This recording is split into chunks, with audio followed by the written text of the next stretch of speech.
Hi everyone. Recently 31 दिसंबर को GST के अंदर सीबीआईसी की तरफ से 4 सर्कुलर्स इशू किए गए हैं। ये सर्कुलर जो 55th जीएसटी काउंसिल मीटिंग हुई थी जैसलमेर के अंदर 21 दिसंबर को, उसके बाद इशू किए गए हैं। इनमें से एक सर्कुलर हम ऑलरेडी डिस्कस कर चुके हैं जो आईटीसी के रिगार्डिंग था। अगर आपने वो वीडियो अभी तक नहीं देखी है तो आप ऊपर आई बटन पर क्लिक करके उसे देख सकते हैं। आज की इस वीडियो के अंदर हमने जो प्लेस ऑफ सप्लाई के रिगार्डिंग एक सर्कुलर आया है उसे डिटेल के अंदर डिस्कस करने वाले हैं। तो इस सर्कुलर को डिस्कस करने के लिए हम डायरेक्टली हमारी स्क्रीन के ऊपर चलते हैं। तो जो सर्कुलर आज हम डिस्कस कर रहे हैं वो है सर्कुलर नंबर 242/36/2024 जो 31 दिसंबर 2024 को आया है और जो सीबीआईसी ने इशू किया है। ये सर्कुलर बेसिकली रिगार्डिंग है आपको प्लेस ऑफ सप्लाई के बारे में वो बात कर रहा है। किन केसेस के अंदर प्लेस ऑफ सप्लाई की बात कर रहा है? जहां पे कोई ऑनलाइन सर्विसेज दी जा रही है, आप ऑनलाइन कोई सर्विसेज देते हैं और वो सर्विसेज जो सप्लायर दे रहा है वो किसी अनरजिस्टर्ड रेसिपिएंट को दे रहा है। मतलब एक ऑनलाइन सर्विसेज दी जा रही है किसी अनरजिस्टर्ड पर्सन को,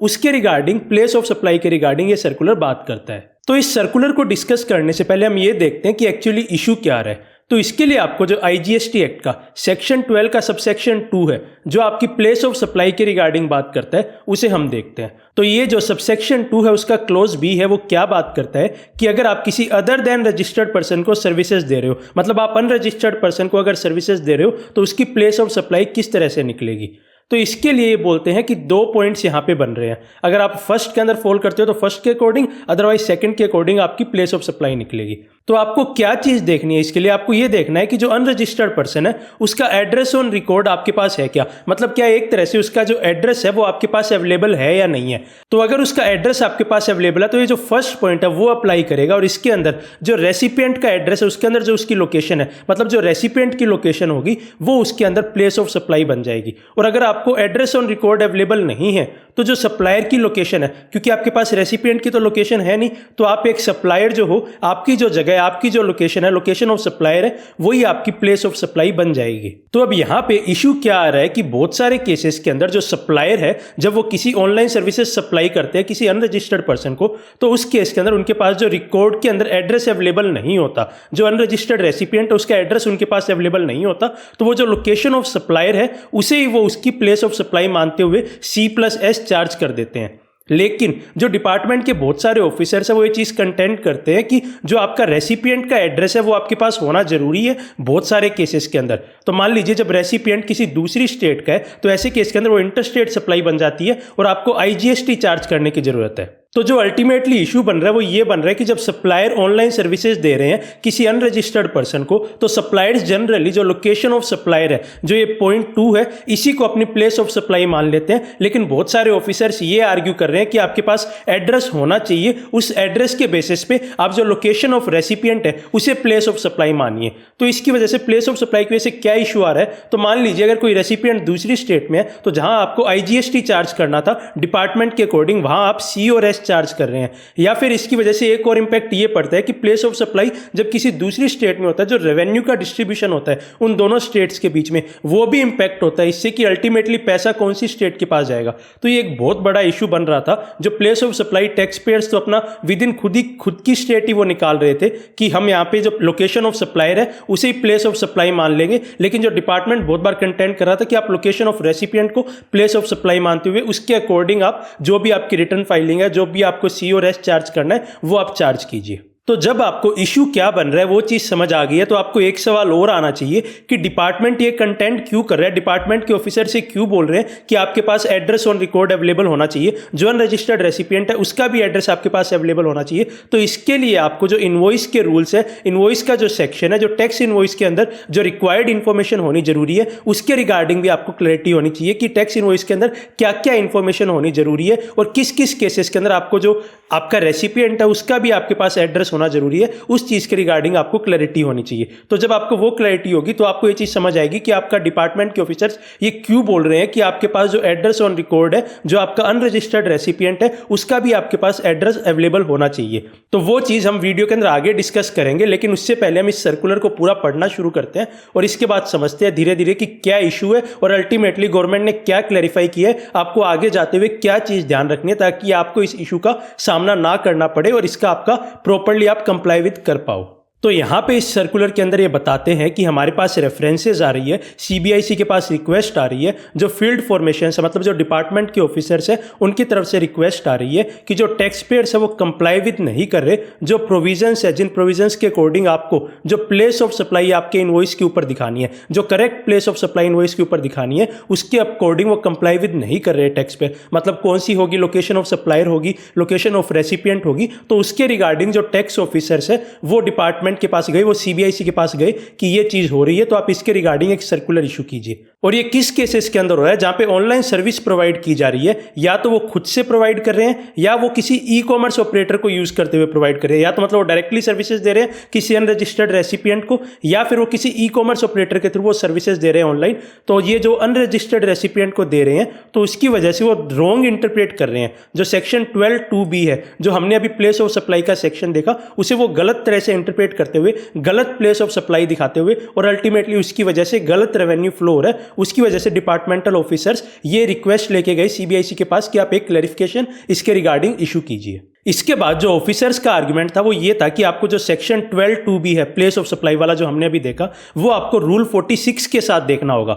मतलब जो टैक्स इनवॉइस का रूल है उसके साथ आपको देखना होगा। और उस रूल के अंदर ये चीज मेंशन की हुई है कि जो सप्लायर्स है उन्हें जो स्टेट का नाम है, जो रेसिपिएंट है, उनका वो मेंशन करना होगा इनवॉइस के अंदर। ये चीज मैटर नहीं करती कि वैल्यू ऑफ सप्लाई कितनी है। तो हम बेसिकली हमें ये चीज ध्यान है कि अगर 50,000 से ज्यादा हो तो हमें उनका जो डिटेल्स है स्टेट की वो लेनी होती है, उनका एड्रेस लेना होता है। लेकिन उनका जो ऑफिसर्स है उनका आर्गुमेंट ये है कि इस पर्टिकुलर केस के अंदर जो इनवॉइस की वैल्यू है वो मैटर नहीं करती, जो भी वैल्यू ऑफ सप्लाई है वो मैटर नहीं करती, आपको जो स्टेट का नाम है रेसिपिएंट की वो आपको इनवॉइस के अंदर मेंशन करना जरूरी है। और जिसकी वजह से जो प्लेस ऑफ सप्लाई हम निकाल रहे हैं 12(2)(b) के अंदर, जो फर्स्ट वाला क्लोज हमने देखा जहां पे location of recipient, state of recipient, वो प्लेस ऑफ सप्लाई बन जाएगी 12(2)(b) के अंदर, तो वो वाला केस यहां पे अप्लाई करेगा, ना कि जो लोकेशन ऑफ सप्लायर है वो यहां पे अप्लाई कर पाएगा, क्योंकि अल्टीमेटली जो स्टेट का नाम है वो इनवॉइस के अंदर रखना जरूरी है। और जो इसकी वजह से सप्लायर है उसके पास जो एड्रेस है रेसिपिएंट का वो आ गया, इसकी वजह से जो फर्स्ट वाला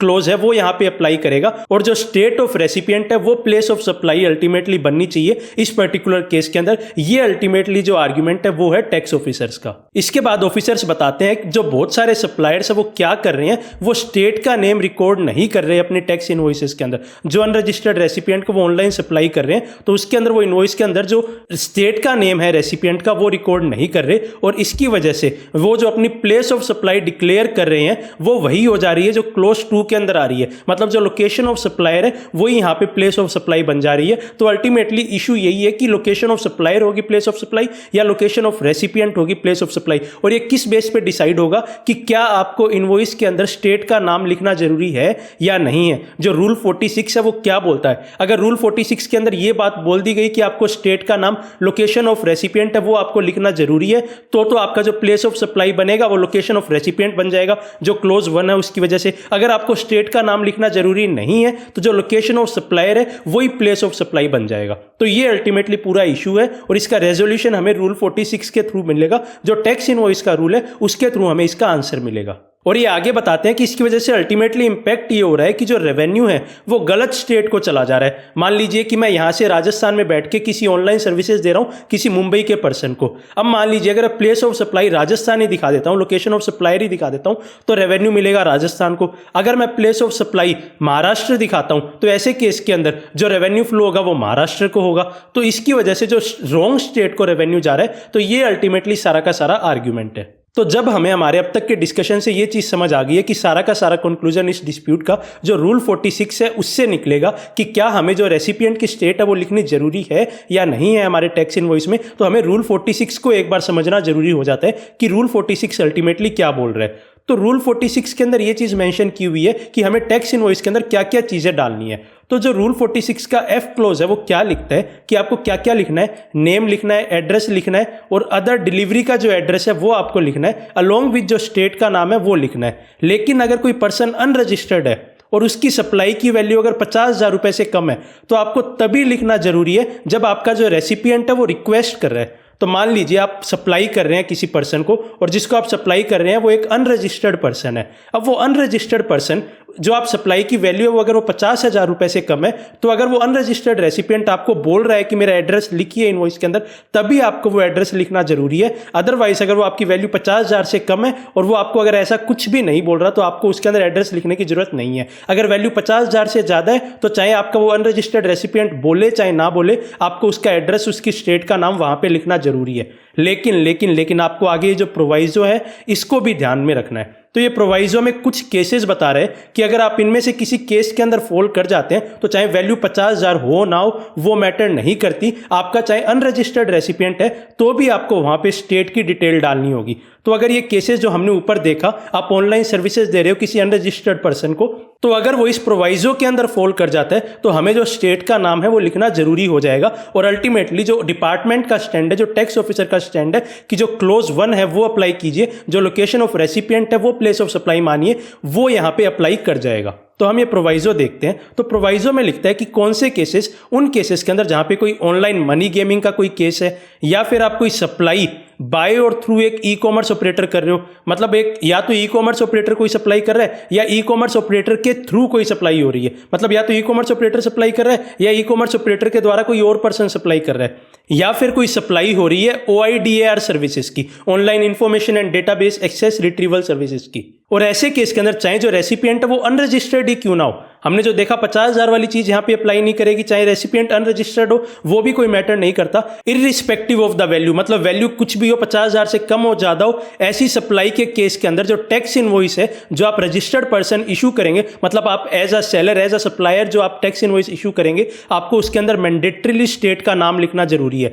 जो रेसिपिएंट है उसकी स्टेट का यहां पे नाम आएगा और वही उसका जो एड्रेस ऑन रिकॉर्ड है वो डीम्ड एड्रेस ऑन रिकॉर्ड मान लिया जाएगा रेसिपिएंट का। तो अब यहाँ पे हमारे पास इतना पढ़ने से ये चीज़ समझ आ गई कि आप ऑनलाइन सर्विसेज दे रहे हो किसी अनरजिस्टर्ड पर्सन को, और अगर उस सर्विसेज की वैल्यू 50,000 से ज़्यादा है तो आपको एड्रेस लेना जरूरी है ही, और ऐसे केस के अंदर जो लोकेशन ऑफ रेसिपिएंट है वही प्लेस ऑफ सप्लाई बनेगी। अब हमें दूसरा ये देखना है कि अगर वैल्यू 50,000 से कम है तो भी क्या हम इनमें से किसी कंडीशन के अंदर फॉल कर जाएंगे क्या? ऑनलाइन मनी गेमिंग या ई कॉमर्स ऑपरेटर के बाय और थ्रू सप्लाई है या OIDAR सर्विसेज बन जाएगी जो हम ऑनलाइन सर्विसेज दे रहे हैं अनरजिस्टर्ड पर्सन को, वो इनमें से अगर इन तीनों में से किसी में फॉल कर जाएगी तो हमारी वैल्यू अगर 50,000 से कम भी है तो भी हमें स्टेट का नाम उनकी लेना पड़ेगा, और जो लोकेशन ऑफ रेसिपिएंट की स्टेट है वही प्लेस ऑफ सप्लाई बन जाएगी, मतलब लोकेशन ऑफ सप्लायर आपकी प्लेस ऑफ सप्लाई नहीं बनेगी। तो इसके लिए हम आगे समझते हैं, और जो चीज हमें अच्छे से यहां पे देखने की जरूरत है यह समझना होगा कि बाय और थ्रू ई कॉमर्स ऑपरेटर का मतलब ये यहां पे क्या निकाल रहे हैं। क्या हम जो भी ऑनलाइन सर्विसेज दे रहे हैं एक अनरजिस्टर्ड पर्सन को, चाहे जो ई कॉमर्स ऑपरेटर हम समझते हैं उनके थ्रू हो ना हो, क्या वो सभी यहां पे कवर हो जाएंगे? क्या इस वाले पॉइंट के अंदर बाय और थ्रू ई कॉमर्स ऑपरेटर के अंदर कवर हो जाएंगे क्या? अगर हो जाएंगे तो वैल्यू इमैटेरियल हो जाएगी कि वैल्यू का कोई महत्व नहीं रहेगा यहां पे। वैल्यू अगर 50,000 से कम भी होगी तो भी जो लोकेशन ऑफ रेसिपिएंट है वही आपकी प्लेस ऑफ सप्लाई बनेगी, उसकी स्टेट की डिटेल आपको लेनी होगी और वो इनवॉइस के अंदर आपको मेंशन करनी होगी। तो अब हम समझते हैं बाय और थ्रू ई कॉमर्स ऑपरेटर का अल्टीमेटली यहां पे मतलब क्या निकल रहा है। तो इस चीज को समझने के लिए हमें ये जो सर्कुलर का पैरा 4.5 है इसे अच्छे से देखना होगा। तो ये पैरा 4.5 क्या बोलता है कि अगर हम कंबाइंड रीडिंग करें किस चीज की, जो ई कॉमर्स की डेफिनेशन है और जो ई कॉमर्स ऑपरेटर की डेफिनेशन जो आपको सेक्शन 244 और सेक्शन 245 में दी गई है CGST एक्ट के, तो मतलब जब आपके ई कॉमर्स की डेफिनेशन आप देखेंगे और ई कॉमर्स ऑपरेटर की आप डेफिनेशन देखेंगे, और उसे जब आप रूल 46F के साथ पढ़ेंगे जो हमने अभी देखा कि इनवॉइस के अंदर क्या क्या चीजें मेंशन होनी जरूरी है, तो आपको ये चीज समझ आएगी, आपको ये अंडरस्टैंडिंग मिलेगी कि आप जो भी सर्विसेज आप अनरजिस्टर्ड पर्सन को दे रहे हो ओवर अ डिजिटल और इलेक्ट्रॉनिक नेटवर्क, मतलब आप जो भी ऑनलाइन सर्विसेज दे रहे हो, ऑनलाइन आप जो सर्विसेज दे रहे हो किसी अनरजिस्टर्ड पर्सन को, चाहे जो सप्लायर दे रहा है वो अपना खुद का डिजिटल या इलेक्ट्रॉनिक फैसिलिटी यूज कर रहा हो या प्लेटफॉर्म यूज कर रहा हो या कोई अदर इलेक्ट्रॉनिक और डिजिटल प्लेटफॉर्म यूज कर रहा हो, मान लीजिए चाहे वो आपका डिजिटल और ऑनलाइन प्लेटफॉर्म या चाहे वो आपका खुद का है या आप किसी और का जो आपका ई कॉमर्स का जो प्लेटफॉर्म है उसे यूज कर रहे हो, तो मतलब एक तो हो सकता है कि आप खुद के किसी प्लेटफॉर्म के थ्रू सर्विसेज देते हो या आप किसी इंडिपेंडेंट प्लेटफॉर्म के थ्रू, मान लीजिए कोई फाइवर जैसा प्लेटफॉर्म ले लीजिए या XYZ कोई भी अपवर्क जैसा प्लेटफॉर्म ले लीजिए, ऐसे प्लेटफॉर्म के थ्रू ई कॉमर्स के थ्रू आप सप्लाई करते हो या आप खुद डायरेक्टली भी सप्लाई कर रहे हो। अगर आप ऑनलाइन सप्लाई कर रहे हो डायरेक्टली किसी अनरजिस्टर्ड रेसिपिएंट को, तो ये उसे भी क्या मान रहे हैं कि वो भी कवर हो जाएगा रूल 46F के अंदर। तो ऐसा जरूरी नहीं है, यहाँ पे ई कॉमर्स ऑपरेटर को आप वही समझे जो हम जनरली इन कॉमन सेंस समझते हैं कि ई कॉमर्स ऑपरेटर कैसे हो गए, अमेजॉन जैसे, फ्लिपकार्ट जैसे, ऐसा यहाँ पे समझना नहीं है। आपको यहाँ पे ई कॉमर्स ऑपरेटर को ये समझना है कि आप अगर खुद के डिजिटल प्लेटफॉर्म से, कुछ इलेक्ट्रॉनिक फैसिलिटी से, प्लेटफॉर्म से भी अगर आप सप्लाई करते हैं, कोई इंडिपेंडेंट प्लेटफॉर्म होना, डिजिटल सर्विस होना जरूरी नहीं है। खुद का भी अगर आपका कोई भी डिजिटल प्लेटफॉर्म है, इलेक्ट्रॉनिक सर्विसेज है, तो भी वो यहाँ पे कवर हो जाएगी ई कॉमर्स ऑपरेटर के अंदर, ई कॉमर्स के अंदर। तो उसकी वजह से यहाँ पे वैल्यू इमैटेरियल हो जाएगी। अगर आपकी वैल्यू 50,000 से कम भी है तो भी आपको स्टेट का नाम मेंशन करना जरूरी हो जाएगा और वही एड्रेस ऑन रिकॉर्ड बन जाएगा, और उसकी वजह से जो प्लेस ऑफ सप्लाई है वो लोकेशन ऑफ रेसिपिएंट बन जाएगी। तो इस बहुत इंपॉर्टेंट चीज को यहाँ पे क्लैरिफाई करते हुए क्या लिखते हैं कि जो प्रोवाइजो है रूल 46F का, उसे ध्यान में रखते हुए ये जो आपका जो ऑनलाइन सप्लाई ऑफ सर्विसेज आप कर रहे हो अनरजिस्टर्ड पर्सन को, उन सभी केसेस के अंदर जो आपको स्टेट का नाम है वो इनवॉइस के अंदर मेंशन करना जरूरी होगा, और वही आपकी जो लोकेशन ऑफ रेसिपिएंट है वही आपकी प्लेस ऑफ सप्लाई बन जाएगी। तो इसके अंदर एग्जांपल देते हुए लिखते हैं कि यहाँ पे कौन कौन सी चीजें कवर हो जाएगी, जैसे ई न्यूज़पेपर, ई मैगजीन्स आती है, ऑनलाइन सब्सक्रिप्शंस आ गए, टेलीकॉम सर्विसेज आ गए, digital services through mobile applications वगैरह आ गए। तो इन सभी चीजों को ये यहाँ पे कवर कर रहा है। तो सिंपली अगर मैं आपके लिए इस चीज को समराइज करूं तो आप जब भी ऑनलाइन सर्विसेज दे रहे हो किसी अनरजिस्टर्ड पर्सन को, तो उसकी जो स्टेट है उसका नाम आप लेके रख लीजिए, उसका एड्रेस आप लेके रख लीजिए और अपनी इनवॉइस के अंदर वो चीज मेंशन कीजिए, ताकि आपको कल कोई इशू ना आए, आपको डिपार्टमेंट की तरफ से ये इश्यूज ना आए कि आपने प्लेस ऑफ सप्लाई गलत दिखाई है, आपने गलत C और S पे कर दिया, आपको I पे करना था। इस तरह का कोई भी इशू ना आए, क्योंकि हमें तो अल्टीमेटली टैक्स पे करना है। तो अगर हम उस अनरजिस्टर्ड रेसिपिएंट का एड्रेस ले लेंगे, उसकी स्टेट का नाम ले लेंगे, तो हमें कोई भी इशू का सामना नहीं करना पड़ेगा, हमें कोई भी कंप्लायंस इशू नहीं होगा। और इसको ये आगे जाते हुए लिखते हैं कि उसको आपको सही तरह से रिपोर्ट भी करना है। जो आपकी आउटवर्ड सप्लाई की डिटेल जाती है GSTR 1 और 1A के अंदर, उसे आपको प्रॉपर्ली सही तरह से रिपोर्ट भी करना है। और वो आगे लिखते हैं कि इस चीज को ध्यान में रखते हुए जो सप्लायर है वो एक एप्रोप्रिएट मैकेनिज्म बना ले, एक प्रॉपर तरीका बना ले, जिसके थ्रू वो जो एड्रेस है, जो भी सप्लायर की स्टेट का नाम है, वो कलेक्ट करे। अगर वो अनरजिस्टर्ड पर्सन को भी सप्लाई कर रहे हैं तो भी उसे कलेक्ट करने का एक वो प्रॉपर तरीका बना ले, ताकि आपको इश्यूज का सामना ना करना पड़े। और जो आपकी लोकेशन ऑफ रेसिपिएंट है वही आपकी प्लेस ऑफ सप्लाई बनेगी 12(2)(b)(1) के थ्रू। और अगर आप ऐसा नहीं करते हैं, आप इसकी नॉन कंप्लायंस करते हैं, तो आपके ऊपर पैनल एक्शन हो सकते हैं सेक्शन 122(3)(e) की अकॉर्डेंस के अंदर। तो आई होप आपको हमारे इस पूरे डिस्कशन के थ्रू जो प्लेस ऑफ सप्लाई के रिगार्डिंग जो सर्कुलर आया, क्लैरिफिकेशन आया, उसके रिगार्डिंग एक कंप्लीट क्लैरिटी मिली होगी। और अगर आप या आपका कोई भी क्लाइंट ऑनलाइन सर्विसेज दे रहे हैं किसी अनरजिस्टर्ड पर्सन को, तो आप इस सर्कुलर का ध्यान रखते हुए प्लेस ऑफ सप्लाई निकालेंगे और आपको 12(2)(b)(1) लगाना है या 2 लगाना है, उसके रिगार्डिंग आपको इस सर्कुलर से एक कंप्लीट क्लैरिटी मिली होगी। तो मैं आशा करता हूं ये वीडियो आपके लिए हेल्पफुल रही होगी। So finally thanks for watching and stay tuned.